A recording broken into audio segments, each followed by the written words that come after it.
He has done it. An important moment on an important day, and Kane wins it, and Tottenham lead. Aubameyang, oh brilliant! He took it first time, and with devastating effect. Mo Salah, can he finish things off here? Here he can. It is 2-0. We are back. Welcome back to Sideline Talk podcast.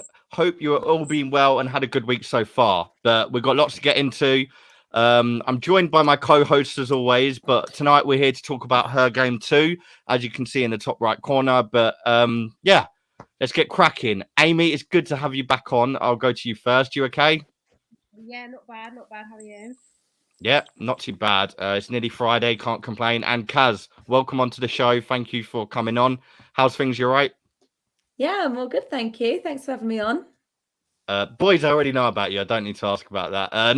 No, I'm joking. Miller, you well? Yeah, I'm good, mate. You okay? Yeah, all good, all good. Yeah, pretty knackered, but you know, we move. Kingham, obviously, I know we saw each other earlier, but how's things? Nothing's changed? Yeah, I mean, despite last weekend's result, I'm all right. Very zen, mate. I've got a nice cherry candle and a go next to me, so you've got away with that. To be fair, I don't know how we haven't spoke about that game because what a game it was. We need to. Nah, we won't. But yeah, big news today. Obviously, Gerrard to Villa. First thing I want to discuss. Amy, I'll go to you first because you're the first person I can see. What do you make of this appointment? I mean, obviously, he had been going at Rangers, and people could say it was hard. It was probably a big move for him to let it go because there was a lot of hard work done. But yeah, what do you make of this one? Yeah, absolutely. And also, I've seen stuff on Twitter about it being a 2.5-year thing, and everyone, the whole of Twitter seems to be talking about the fact that they want him to go on to Liverpool afterwards. So I don't know if that's his goal, then it's a step in the right direction for sure. But yeah. I don't know. I don't really know, to be honest. I thought he was doing a good thing. It seems a bit premature to leave. Yeah. But he obviously would like to be in the English Premier League by the looks of it. So there he is. Perfect. And Caz, I know you follow a different kettle of fish in League Two. I'm a Borough fan, sort of, so I kind of know. But is there anything you can sort of think to this? Do you think Gerrard's made the right move? To be honest, I mean, what's the Scottish Premiership? It's the equivalent of the Championship standard-wise, really, isn't it? And like, he's got to be ambitious. If he wants to move forward as a manager, he's going to have to take that leap eventually. And if he's going to go to a higher level, then maybe a team like Villa would make the most sense because he's not going to a big six side, is he? He's not sort of taking too much of a gamble here. So maybe he is a bit more suited. He's done well with Rangers, so he is a bit more suited to a team like Villa if he is going to go to the Premier League. But again, I follow Bristol Rovers, so I'm not used to good football and what's like, you know, what good football and what good manager is, because I'm used to watching Joey Barton struggle in League Two at the moment. So yeah, I mean, I hope it works out well for him because he was a brilliant player, arguably one of the best midfielders ever.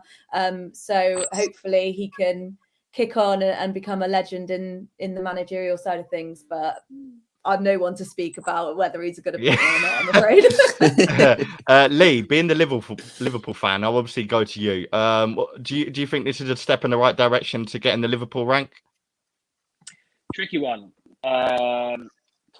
because Rangers are a massive club. I mean, Villa are a big club as well, but I saw an interesting quote from John Hartson about an hour ago. He said, you know, Rangers can fit Villa in their back pocket in terms of the size of the club. So it's gone down in size, but it's kind of up in the standard in the league. So I don't 100%. know. It's an interesting one.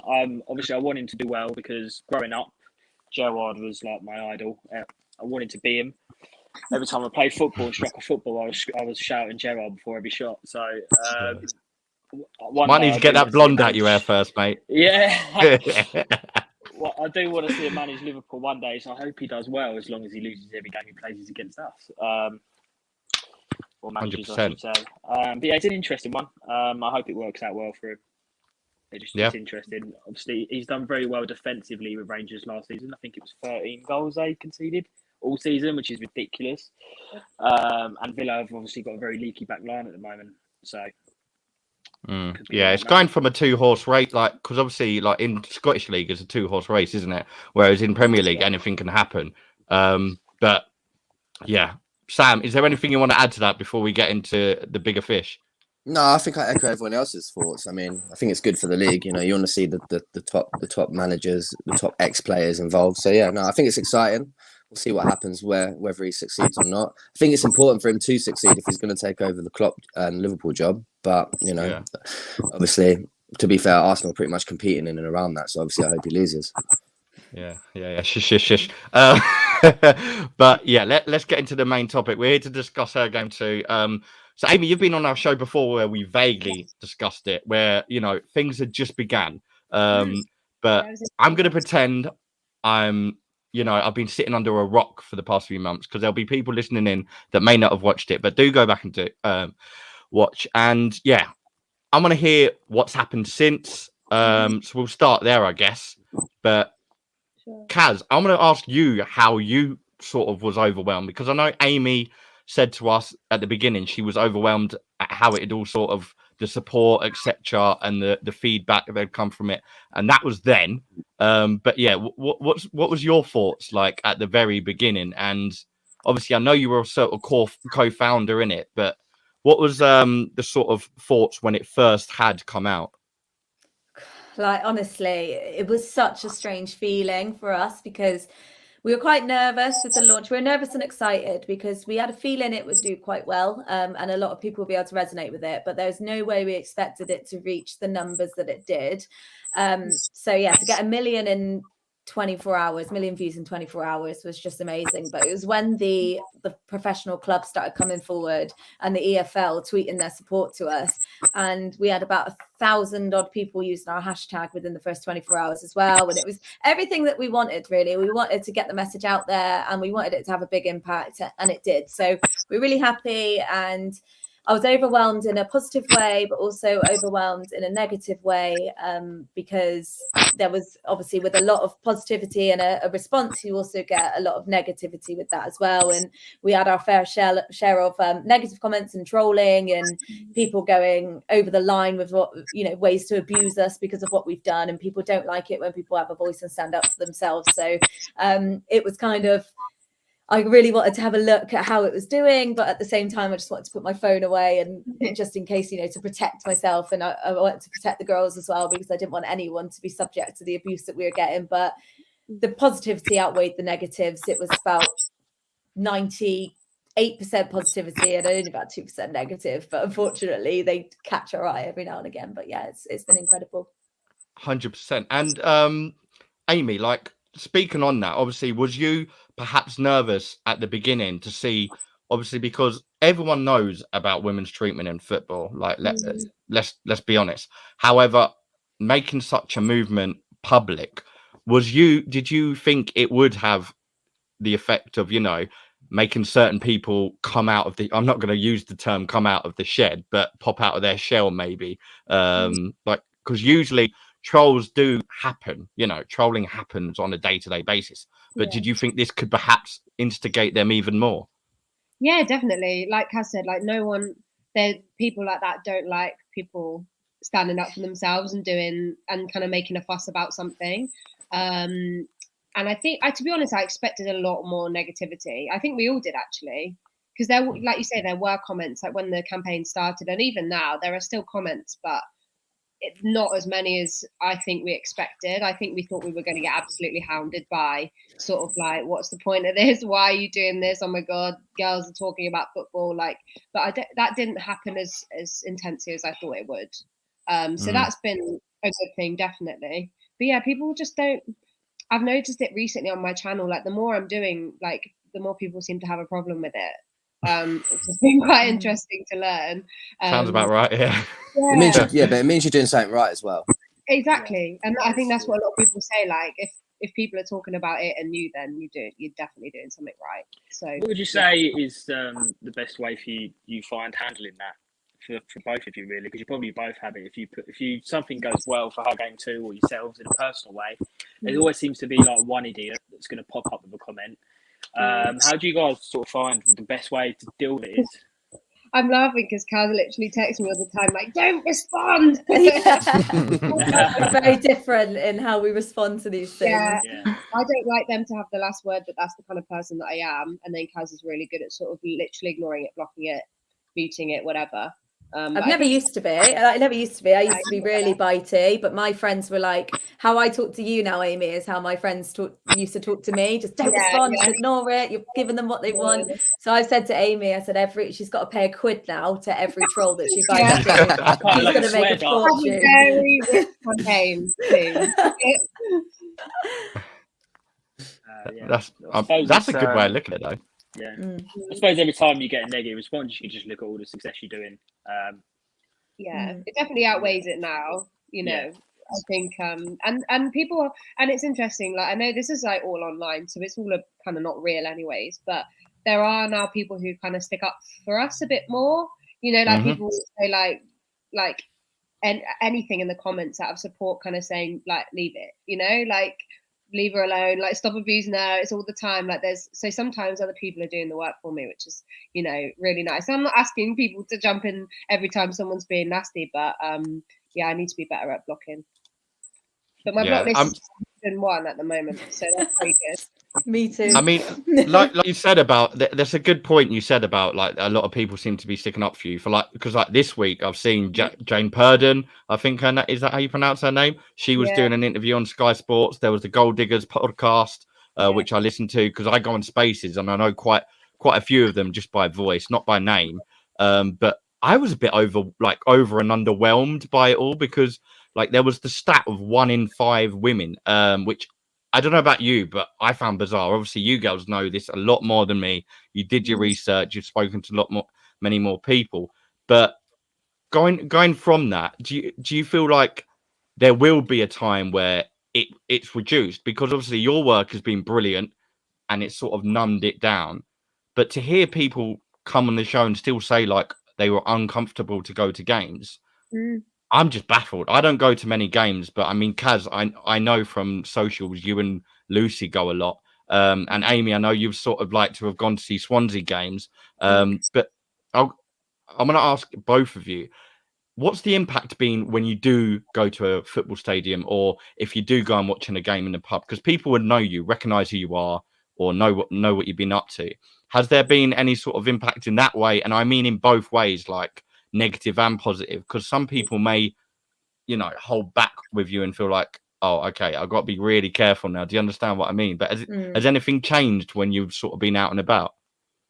To be honest, I found that it's been 100% positive.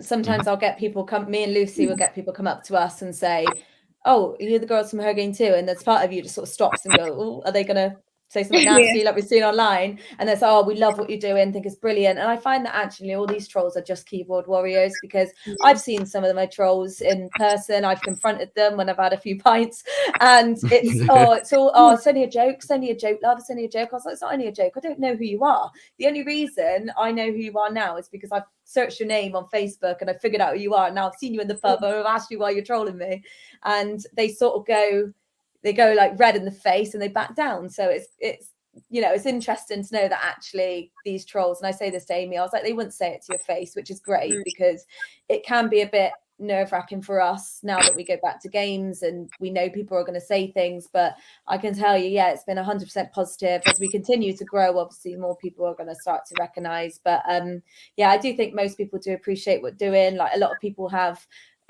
mothers and sisters and daughters, and they really appreciate that actually all we're doing is trying to create that safe space. And we've had a fair few reports. We've got a reporting system on our website, and we've had girls reporting through there and letting us know their experiences. And I think having that system in place and knowing that these clubs are going to do something about it is enough to reduce it down, because a guy's not going to start singing "Get Your Tits Up" for the lads at someone if they know that they'll just get kicked out and not be able to watch their team play. It's just things like that which makes the difference. And it's the same with all forms of discrimination. Just don't say it, and you can stay and you can watch your team, and everyone will get on just fine.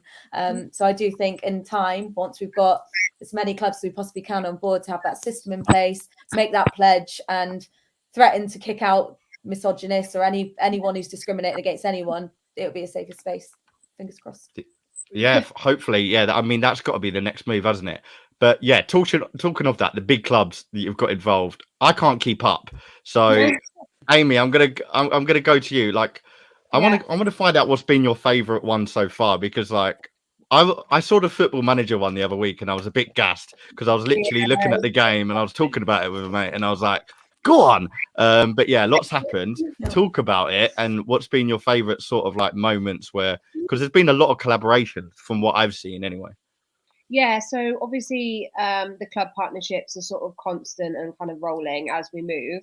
And some of them are different to others. Like some of them are straight in with wanting to do posters and get posters up and get boards up and get stuff on the LED board. And then some of them we're doing a bit more like deeper work. So obviously I can talk about the Swans. Like I'm like in a working group with Swansea now, and we're like developing a survey with like the other groups like Swans Disability Association and Jacks Against Racism and stuff like that, Proud Swans as well.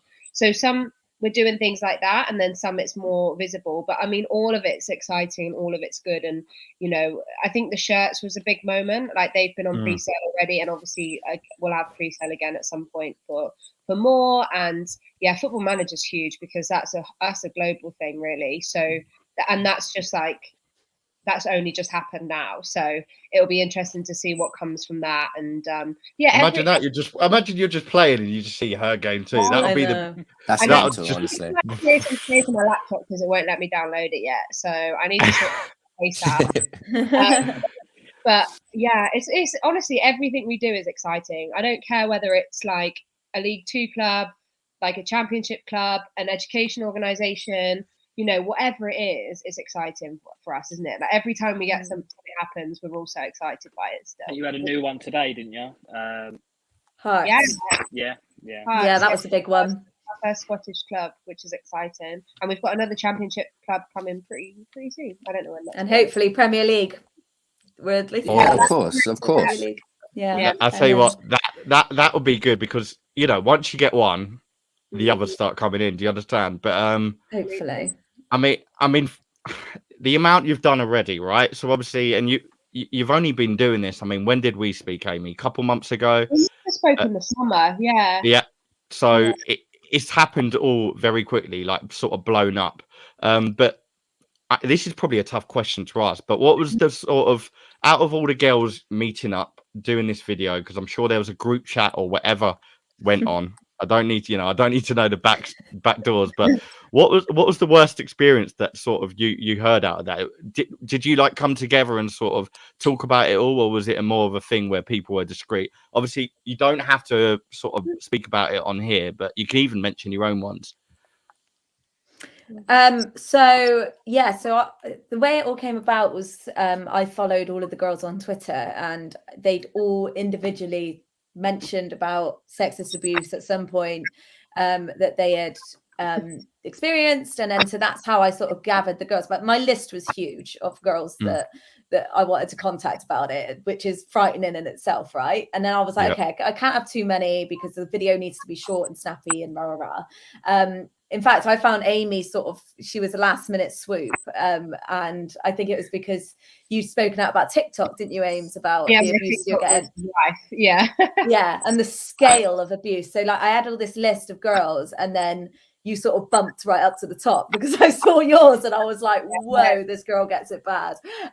So I contacted all the girls individually initially, and I sort of said, look, this is the idea. Are you keen? And then once all the girls said that they were keen, we then went into a group chat on Twitter and started talking about how we could do it, how we do the video, the name of it, etc. And yeah, we were all discussing what we should hold up each with the signs. And it was quite tricky because we couldn't be too prude with it because explicit. Some of them graphic, to kind of like.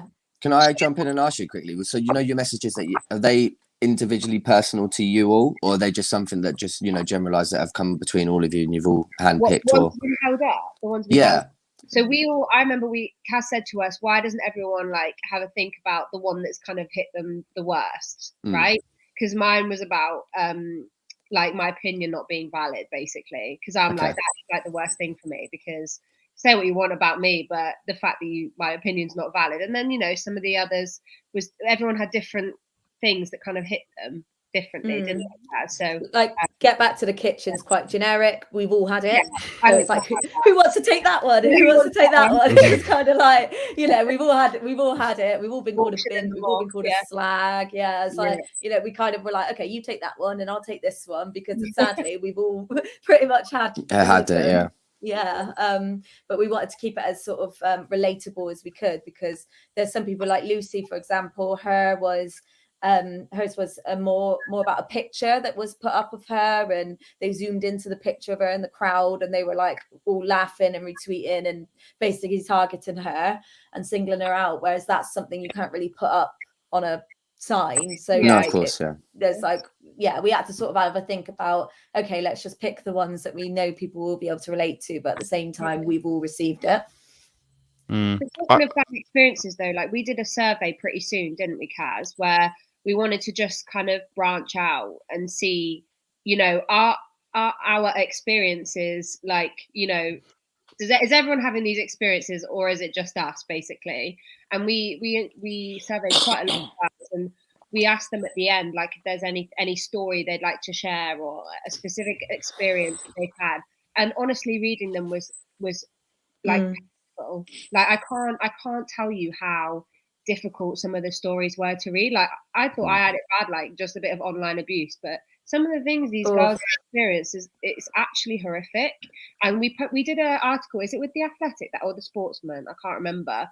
I'll send it to you then, but it kind of had some of those examples in, because we shared the survey results with them, and that was when I was like, okay, this is a problem. Like, this isn't just me on my little social media channel. This is huge. And I had to stop reading. It was like I had to walk away. I was reading it at work. Stupid. There's only so much you can bite your tongue, isn't there? But I mean, I've seen some horrific stuff. Like there's one where I think I was just on a space, and someone I was on a space with followed, so I followed back, and straight away the first thing I saw them quote tweet was, it's the accounts where they do the like yes or no sort of thing, and I was like, what is this?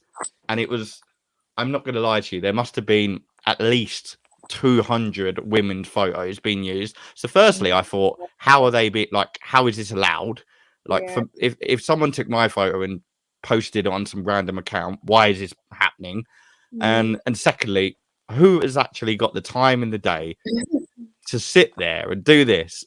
And like, so realistically, there's so much you're doing at the moment, but it's just a shame because there is a backlog with the Twitters, the MySpace, if that's still going on, I don't know. Like Facebook, they need to sort of meet in the middle and do their bit, because I still believe there's so much more they could be doing.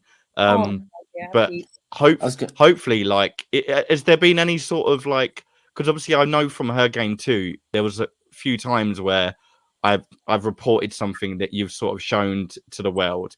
Have they actually got in contact with you at all, or have they just been silent on it? Because I'm still surprised that to this day, and this isn't just sexism, this is everything all over. So even just natural bullying, I'm surprised that it's not really like, I don't know whether it would just be a case of getting a verification in, but have they got back to you on anything at all, or is it just been a case of thing deleted, no further discussion, delete, move on? Delete, move on. That's true. We've had a few accounts suspended, haven't we, Kaz? Like that we've had to report. Like there was a few quite early on with her game too, where they were sort of like trolling, so we had to like get rid of them. But we have game two. Yeah, I think I remember that one. I actually remember that, wasn't it? That was very early. Yeah, I see. Yeah. really inventive. The mate, he started DMing me. I was like, I've got work to do. Not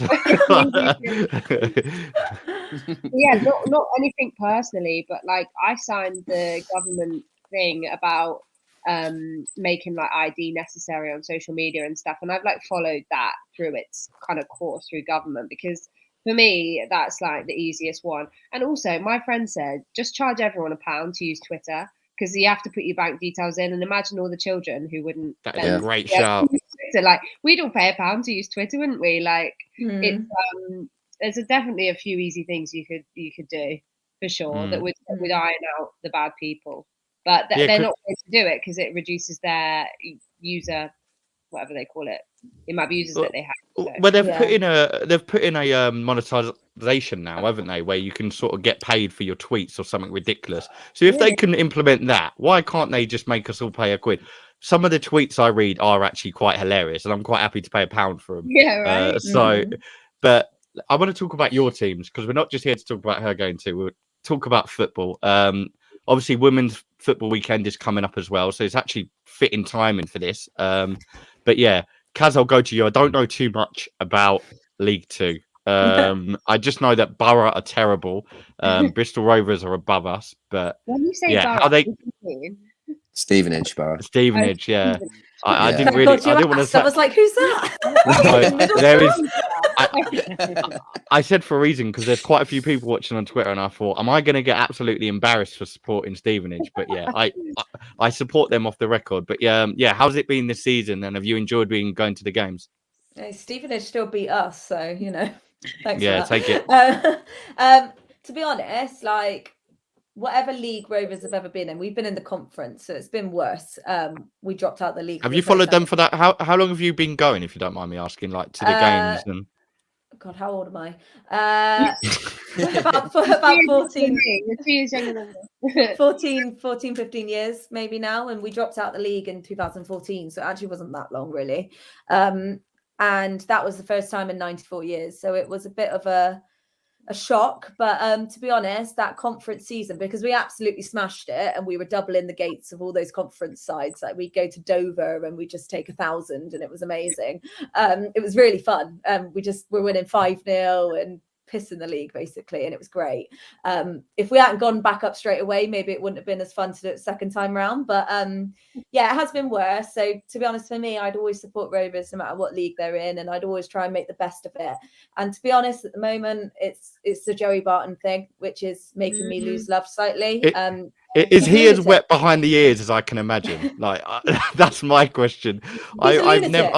I've always thought he's a loose cannon, but when I even found out he was managing a club, I just thought, God help them. Yeah, he's dragging our name through the mud time and time again. He's on 2 active court cases. I don't know how they're allowing it, to be honest. Like, and he's still actually doing his managerial managerial duties. That is bizarre. Like if I was having 2 court cases, would I be allowed to go to work? Probably not. I wouldn't have the time.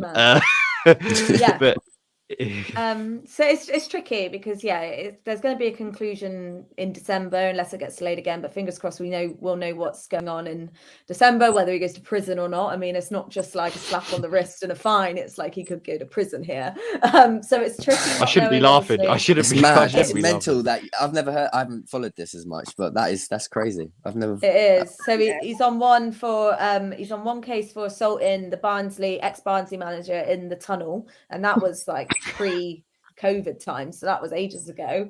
And the other one is for assault on his wife, so it's pretty extreme. Why would your club not just dismiss him for the image and everything? They could just suspend him until like Ryan Giggs. Like Ryan Giggs is suspended until there's an answer, basically. I mean, I call for suspension. There's a lot of people not going because of it, which is fair enough. For me, I'm like, well, it's my club, not his, so I wouldn't want to not go and support the team because of one person, but I understand why people won't want to go. But yeah, I guess I don't know what goes on behind the scenes with like the club, but I don't know if it would look terrible on them if he's innocent from this. You just don't know. But I also think as well, like, should the police be letting him go home to his wife? And it's all a bit, the whole thing's a bit strange, and it really ruins it for us fans at the moment because you really want to get behind the team and you really want to celebrate a win. But I went to Harrogate. Then he got that muppet in the then he got that muppet on the sideline. Like, you don't want to celebrate a win because it's a win under Joey Barton, and I just despise the bloke. Like, I just don't like him. And I went to Harrogate, and it was a 1-0 win. They were unbeaten at home. I know it's Harrogate, but like they're on form. They were 3rd in the league, and it was a great win for us because we were unlikely to win that one, and we did. And I should have been bouncing off the walls going out in Leeds with Lucy that night, but it's just part of it which is slightly tarnished by the fact we got a lunatic in charge who might not be here from next month. So I suppose you just want to see the end of the road, don't you? Like you want to move on from him because obviously it's not easy losing a manager. So you're just probably waiting, for the curtains to close, and you're thinking, right, who's going to come back out of them? But yeah, that's exactly it. That is really as political as it gets. I don't like my manager because he's got 2 court cases. But boys, I'm going to get Amy's sort of take on Swansea. Was there anything you wanted to ask Caz on Bristol Rovers? No, I was going to. I don't know too much about them, to be fair. I'm going to the Stevenage game Saturday, so I'm going to get a little taste of life at League 2 medicine. League 2. Yeah. Lucky you. They've got Mansfield in it. Like yeah, Mansfield. Yeah, it's quite a big game, surprisingly. But so going back to the managerial crisis that's going on there and stuff. So is there anyone touted around, or is it literally just simply just waiting for him to just go? Yeah, like we haven't heard any. Normally you'd sort of get a rumor flying around, but it's like nothing. I would have taken Clint Hill, but he's weirdly, there was a whole thing about Clint Hill where he said he had family problems or something. So then he had to or personal problems. So he had to step down from his role at Rovers. So he was the assistant manager. But within a few weeks, he's gone and taken a job at Hartlepool. So I don't understand how, if he's taken a time out for personal reasons. And then now this whole rumor about how Clint Hill's wife may have been a witness in the Joe Barton case against his wife. So it's all a bit like, anyway, but I would throw everything I could to get Clint Hill back, because he's someone that knows the team. He was there in the transfer window. Whoever comes in now has got to get used to this team that's not theirs. And obviously there's January, so there's opportunity to sort of shape it up their way. But I couldn't even tell you who I'd want in, because I'm just sick of all these managers we've had. This will be whoever comes in after Joe will be our 5th manager in a year or year and a half. So it's Well, there'll be riots then if he it's like Watford. It's like Watford shipping managers. Watford. Yeah. Bloody hell. Amy, let's talk about Swansea. I mean, I also want to get your take on the Lampard Norwich thing, because no doubt Norwich are sinking. Sunk already. They're sunk. Well, my take on it was Norwich are like sinking, and there is no man out there that's going to want to go and grab some buckets, because realistically, you've got a whole long rest of the season ahead of you. But before we go into your team, give me your take on that, because I'm quite intrigued to see what you make of him taking the job on.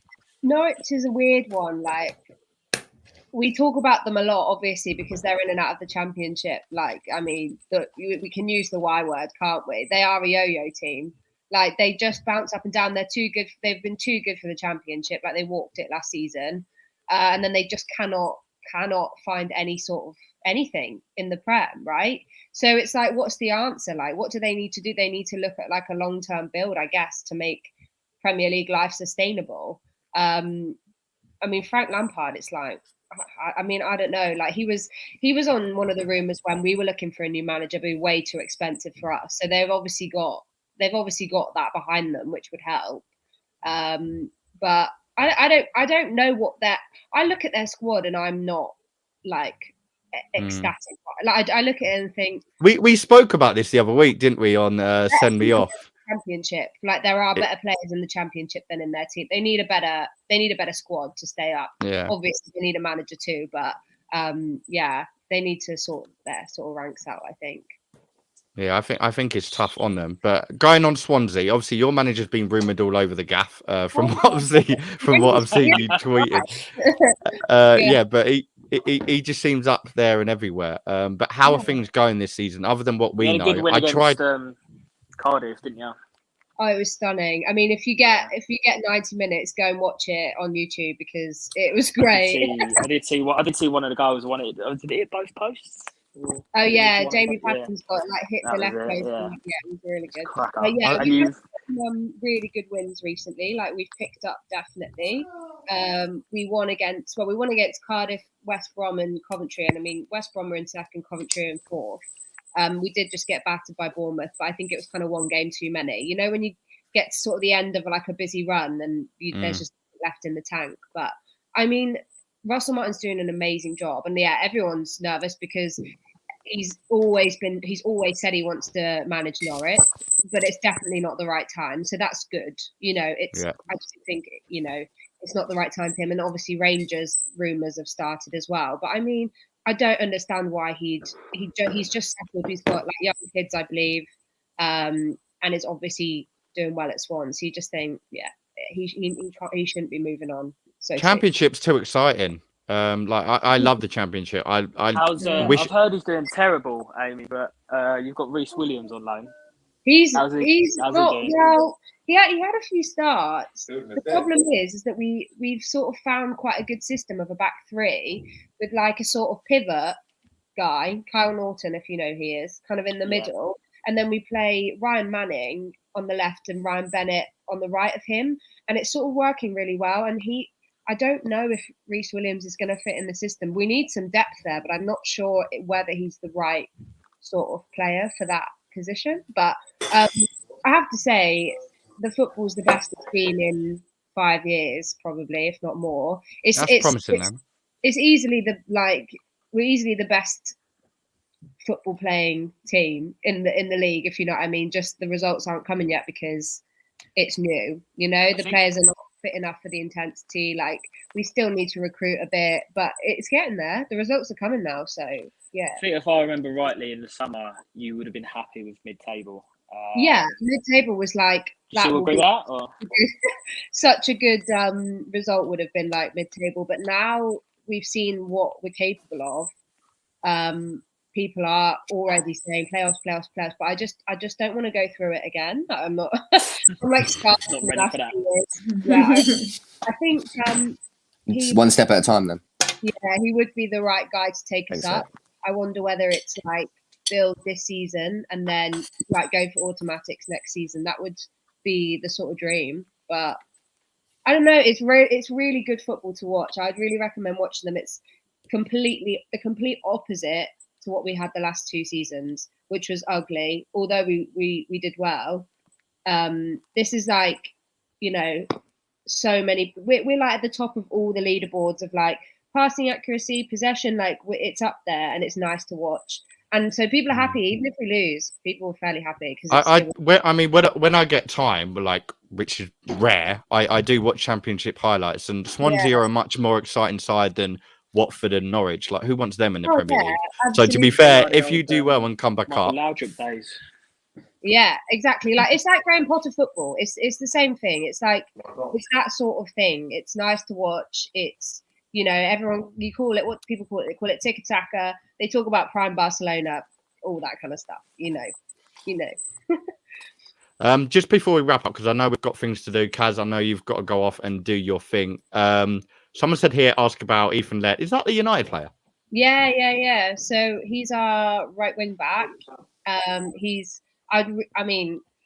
went on a United podcast recently talking about him, and since then there's been like rumours that they want him back, and I'm like trying to not tell everyone how great he is, but he is really quite something. He's a really good player. Apparently, he was in the system with like Mason Greenwood, and he's at that age, and he was sort of touted to be really the best out of the bunch, but he had a really bad injury. Obviously, eventually went to MK Dons with Russell Martin, who's obviously brought him to us. And he is, watch some highlights of him. He's quite special. Sounds good. Ladies, ladies, it's been an absolute pleasure. Thank you for jumping on. There's just 3 messages, but I think we've gone over it, to be honest. One saying, how overwhelmed were you by the support? Another saying, what's the next move? Yeah, very. Another saying, what's the next move? Which is obviously to get the people being kicked out of stadiums, hopefully. Well, I mean, that's a big mountain to climb, but if you carry on this way after a few months, who knows what's going to be happening in the next year. But Sam and Lee, before we wrap up, is there anything else you want to ask the girls? Yes, just a quick one. Lee, let me go. Yeah, I will. I think I'd asked you, Amy, last time you came on, but I haven't heard much on it. Was there a mentioning of maybe doing like a workshop or something like that with schools or something like that, the educational side of it? Yeah, absolutely. So we've partnered with, I think, 2 education organisations now, and I've actually had a call with one this week, and I think there's another call to be had. Kind of like education providers, 16 plus, people who kind of like sport academies, that sort of thing. And we are kind of working individually with these people on sort of modules, like possibly like resilience training for girls, kind of like role models in sport for women, also just general education really surrounding misogyny and sexism, I feel, because particularly for boys, I think that's really important. So I don't think people often really realize that a view is misogynistic until they're sort of told. And I think that we're really keen to sort of work with these education providers and sort of see where the problems are. We're going to do some surveys, like see if the girls think there's any barriers for them, what boys think about sexism, you know, all that sort of stuff. So it's definitely in the mix, isn't it, Caz? We've got a lot of work to do, basically. Yeah, Yeah. Well, you've started as you mean to go on. Hopefully. So, like I said, if this can happen in a few months, this time next year, who knows? You may see us. You may be sitting there playing Football Manager, hearing about someone getting kicked out of a stadium with Her Game 2 on the sidelines. But yeah, it's been a massive pleasure, guys. Make sure you go check out Her Game 2 on Twitter Before you and jump, the website before you below. jump off, Dan, I think Lee might have a question. Yeah. Sorry, Lee. Lee, I'm completely shutting you out. Sorry, mate. So yeah, just talking about what your goals are next, really. So obviously you said you got your first Scottish club today. Obviously it's never a bad thing to aim high. So do you think, do you have like a target of how long you might stretch to maybe go into like a different like European league or even the MLS, trying to contact them, reaching out that far, or? To be honest, it's actually our second Scottish club because we've got Montrose, but it's our first Scottish Premier League club. Yeah, I mean, to be honest, we have sold merchandise to 11 different countries, which is amazing. When Hope and Glory told us that, we were like, that's insane. We had someone who did a whole what would you call it, like workshop sort of thing for us in Japan, wasn't it? Yeah, like a dissertation. Yeah, that's it, in Japan. And then also we've had Equity Sport get in touch with us, and we've got a meeting with them about spreading the message in South Africa. So it's kind of like, it's surprising really. Obviously we know that it's a problem in the UK, but actually from what we've got from Twitter it's a problem everywhere. Then we had a lot of Japanese tweets thrown our way where they were support. So actually it is a problem everywhere and in other sports as well. Obviously we are football focused, but yeah, it's exciting to see where we can go sort of globally in other countries, and if we can support other people from there. And yeah, to be honest, it's really scary to think where we can go with it. And to be honest, all the goal is to have like our logo on Barcelona women's shirt. Like, no big deal. It's a small goal to have. Yeah. Why not?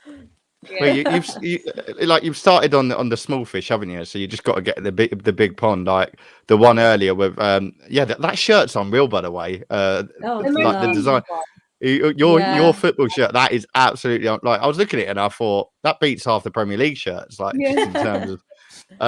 But yeah, guys, make sure you go check out the merch and follow them on Twitter, and also Amy and Caz as well. Can't forget about the girls and the rest of the girls behind it. Twitter descriptions are below. We're going to be back after the international break. If you haven't already, hit the like button, subscribe if you're new, and we'll catch you guys soon. Thanks, guys. Cheers, girls. And girls. Thank you. Thank you.